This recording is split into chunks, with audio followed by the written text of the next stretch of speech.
In Chapter 13, we are still exploring the western region of the United States. In fact, our Lesson 1 takes place here in the very slim part of Alaska. You can see it magnified here. This is where we begin with some Native Americans. And this Native American tribe looks like Tlingit, but it's Tlingit, kind of like cling.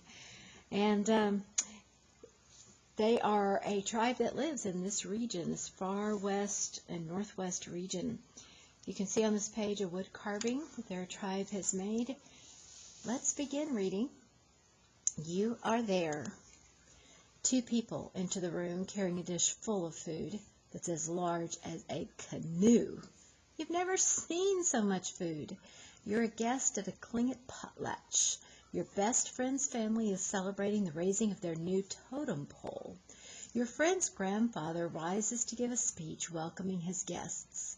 Soon the singing and dancing will begin. Your friend and her family help her grandfather hand out presents to the guests. Your best friend hands you a special gift. She's chosen it just for you. After the feast, the family gives the extra food to the guests, food that everyone will eat at home and remember this celebration. Here's a totem pole that we just read about, a Tlingit totem, almost said telephone pole. Tlingit totem pole tells a story, and we're going to read about it. The Tlingit are Native Americans who live along the southeastern coast of Alaska and the northern coast of British Columbia and Canada.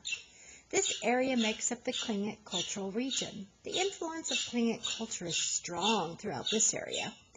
This region is rich in natural resources.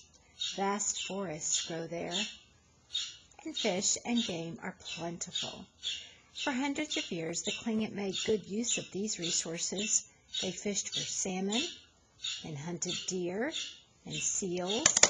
They used large planks of wood to build large homes. The Tlingit often carved figures into the doorways of their homes. Tlingit families often placed totem poles outside their homes as well. I'm going to move this page up just a little bit. And some Tlingit families still follow this tradition.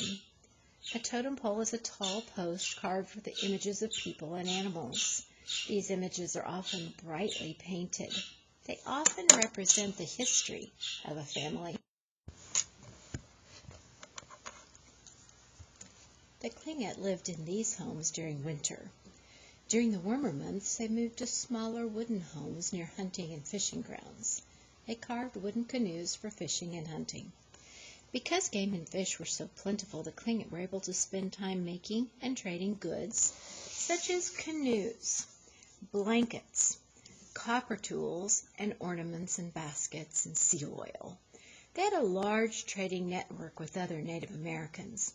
Sometimes they bought goods from one group to trade with another. One of the most prized Tlingit products even today is the Chilkat blanket. It was traditionally woven from the dyed wool of mountain goats and sheep. These colorful blankets have detailed designs of shapes and animals. Just as a totem pole might tell the story of a family, the designs on a Chilkat blanket tell stories too. And when we turn the page, we see a Chilkat blanket down near the bottom of the page. And you can see all the designs and the stories that are woven right into the blanket. And here we have at the top traditional dress as people are attending a potlatch. And we're going to look at the potlatch in a little more detail on that. The potlatch is a feast held to celebrate important events such as a wedding, a birth, or a death. A potlatch also shows a family's importance to the community. Sometimes more than 100 guests will attend a potlatch. Many northwestern Native Americans, including the Tlingit, hold potlatches. This tradition has been practiced since long before Europeans came to this region. During a potlatch, long ago, the host gave gifts such as canoes, blankets, and other goods to each of the guests. The hosts and honored guests made speeches. People put on carved masks and participated in traditional dances. The host also tried to provide much more food than the guests could eat during the feast, which could last up to 12 days. Often guests took food home so they could share the host's generosity with others. The potlatch is still an important part of Tlingit culture.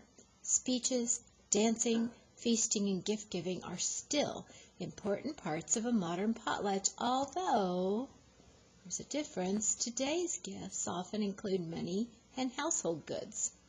Many modern potlatches are held during the weekend so that guests do not have to miss work or school.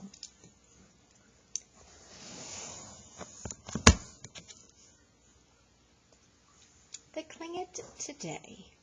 Some Tlingit live on the same land their families have lived on for centuries. Many Tlingit make their living by logging or fishing. They live in modern villages and combine their traditions with everyday modern life. The Tlingit and Haida, another Native American group, have formed the Central Council of the Tlingit and Haida Indian tribes of Alaska. The council governs the Tlingit and Haida people. It meets in Juneau, Alaska. Although the Tlingit and other Native Americans have formed a company called the Sea Alaska Corporation, I'm sorry, I said also. I shouldn't have said that. It's also instead of although.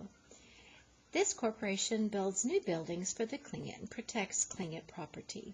The corporation makes sure the Tlingit and others will have enough money and land in the future. So our major points for this lesson: the Tlingit make use of the plentiful natural resources in their region. Potlatch ceremonies involve a feast, speeches, dancing, and gift-giving. Today, the Tlingit combine tradition with everyday modern life.